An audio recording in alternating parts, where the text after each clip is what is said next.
नमस्ते सदावत्सले मातृभूमि, जय हिंद दोस्तों सीपेक को लेकर डींगे हाँकने वाला पाकिस्तान अब गंभीर आर्थिक संकट से गुजर रहा है। इस बीच चीन ने भी भ्रष्टाचार, परियोजनाओं से लेट लतीफी और अपने नागरिकों पर हो रहे हमलों के खिलाफ सीपेक में निवेश करना लगभग बंद कर दिया है, जिसके बाद टेंशन में आए पाकिस्तान ने अब चीन पाकिस्तान आर्थिक गलियारे में अपने खास दोस्त तुर्की को शामिल करने का प्रस्ताव रखा है। दरअसल तुर्की के शामिल होते ही चीन पाकिस्तान आर्थिक गलियारा चीन, पाकिस्तान और तुर्की के बीच एक त्रिपक्षीय समझौते में बदल जाएगा।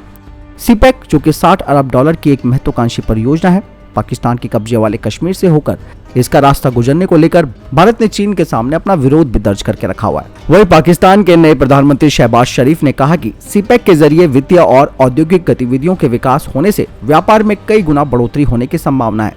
सीपेक परियोजना क्षेत्रीय संपर्क और व्यापार बढ़ाने की हमारी आकांक्षा को मूर्त रूप देने वाला है, जिसका मुख्य केंद्र रहेगा ग्वादर बंदरगाह। इसके अलावा पाकिस्तान के प्रधानमंत्री ने कहा कि इस अवसर का उपयोग सीपेक को चीन, पाकिस्तान और तुर्की के बीच एक त्रिपक्षीय समझौते में तब्दील करने का प्रस्ताव उन्होंने रखा है, जिससे कि तीनों देशों को काफी फायदा होगा। दरअसल सीपेक प्रोजेक्ट को लेकर पाकिस्तान दिसंबर 2019 तक चीन से करीबन 21.7 अरब डॉलर कर्ज ले चुका था। इसमें से 15 अरब डॉलर का कर्ज चीन की सरकार ने और बाकी का 6.7 अरब डॉलर वहां के वित्तीय संस्थानों से लिया गया है। अब पाकिस्तान के सामने इस कर्ज को वापस लौटाना बड़ी समस्या बन गया है। पाकिस्तान के पास अब 10 अरब डॉलर की विदेशी मुद्रा भंडार बचा हुआ है और वो इतनी बड़ी धनराशि चीन को वापस नहीं कर सकता है। वही चीन पाकिस्तान इकोनॉमिक कॉरिडोर अब ड्रैगन की गले की हड्डी बन गया है, जो कि उसके गले में फंस चुका है। अरबों पैसा लगाने के बाद भी चीन को वो फायदा नहीं मिल रहा है, जिसके लिए उसने 60 अरब डॉलर का निवेश किया था। पाकिस्तान में इसको लेकर राजनीति भी काफी तेज हो गई है। वहीं भ्रष्टाचार में डूबे पाकिस्तानी नेता सड़क निर्माण कार्य में भी कोताही बरत रहे हैं। सीपेक में 60 अरब डॉलर का निवेश करने के बाद चीन को पूरी योजना पर पानी फिरता हुआ दिख रहा है। गिलगिट बाल्टिस्तान और पीओके के स्थानीय लोग भी इस प्रोजेक्ट के खिलाफ हैं। पाकिस्तान की राजनीति भी चीन के लिए समस्या बन चुकी है। कबायली इलाकों में काम कर रहे चीनी नागरिकों पर हमले भी बढ़ रहे हैं। पाकिस्तान ने सीपेक के नाम पर चीन से इतना कर्ज ले लिया है कि वो अगले 100 सालों में भी उसे नहीं चुका पाएगा। कंगाली की हालत से गुजर रहे पाकिस्तान ने चीन से अपने 3 अरब डॉलर कर्ज को चुकाने के लिए हाल ही में मोहलत भी मांगी थी, जिसके बाद चीन ने पाकिस्तान के इस अनुरोध को सिरे से खारिज कर दिया था। पाकिस्तान पर 30 दिसंबर 2020 तक कुल 294 अरब डॉलर का कर्जा था, जो उसकी कुल जीडीपी का 109% है। वहीं जो आर्थिक विशेषज्ञ हैं वो कहते हैं कि कर्ज और जीडीपी का यह अनुपात वर्ष 2023 के अंत तक 220% तक हो सकता है।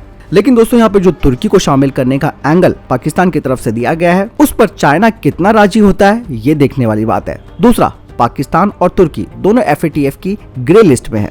ऐसे में पाकिस्तान से धोखा खाए चीन को तुर्की के शामिल होने से क्या फायदा होगा, ये सारी बातें विचार करने योग्य है। दोस्तों, पाकिस्तान से अगर तुर्की की दूरी की बात की जाए तो ये करीबन पड़ती है 3238 किलोमीटर। ऐसे में पाकिस्तान, अफगानिस्तान और ईरान बीच में पड़ेगा, जिसका मतलब ये है कि चीन को आर्थिक बोझ यहाँ पर और ज्यादा पड़ेगा। भले ही चीन के तुर्की के साथ अच्छे संबंध है, लेकिन इसका मतलब ये नहीं है कि चीन अपना पैसा डुबो देगा। दरअसल पाकिस्तान की इसके पीछे एक और चाल है कि टर्की को अगर हम यहाँ पर शामिल कर लेंगे तो कोई भी जिम्मेदारी वो खुद लेने से बचेगा और उस जिम्मेदारी को टर्की के ऊपर छोड़ देगा। ऐसे में एक माइंड गेम खेलने की कोशिश कर रहा है पाकिस्तान का ये नया प्रधानमंत्री। इस बारे में कोई दो राय नहीं है कि सीपेक में आने वाले दिनों में इन चीनी नागरिकों पर या कामगारों पर हमले बढ़ेंगे। दूसरा दोस्तों, ये जो प्रोजेक्ट है वो पाक ऑक्यूपाइड कश्मीर से होकर गुजर रहा है, यानी कि पाक अधिकृत कश्मीर से। भारत इसे बर्दाश्त नहीं करेगा।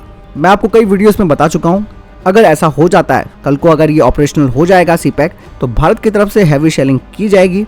भारत जब यहाँ पर तगड़ी गोलाबारी करेगा तो भारत के पास एक मजबूत कारण भी होगा। वो ये होगा कि यहाँ पर टेररिस्ट कैंप है, जो कि भारत के लिए खतरा है। ऐसे में लगातार इस प्रोजेक्ट पर खतरा मंडरा रहा है, इसीलिए भारत भी इस प्रोजेक्ट को कभी पूरा नहीं होने देगा। जिस तरीके से दोस्तों आपने देखा होगा कि बालाकोट एयर स्ट्राइक में भारत ने अंदर घुसकर कार्रवाई की थी, तो ऐसे में कोई दो राय नहीं है कि ये प्रोजेक्ट जैसे ही ऑपरेशनलाइज हो जाएगा, यानी कि ये चालू हो जाएगा, तो भारत यहाँ पर बने सड़क, पुल या फिर जो भी चीजें हो कनेक्टिविटी की, उन सबको तबाह कर देगा। यही वजह है कि चाइना ने LAC पर भारत को इंगेज करने की कोशिश की है, ताकि भारत का ध्यान उधर रहे और पाक अधिकृत कश्मीर वाले एरिया पर भारत का ध्यान बिल्कुल कम हो जाए। लेकिन ऐसा होने वाला नहीं है, क्योंकि भारत को मालूम है कि 2 फ्रंट की लड़ाई हो सकती है, तो ऐसे में भारत चौकन्ना है।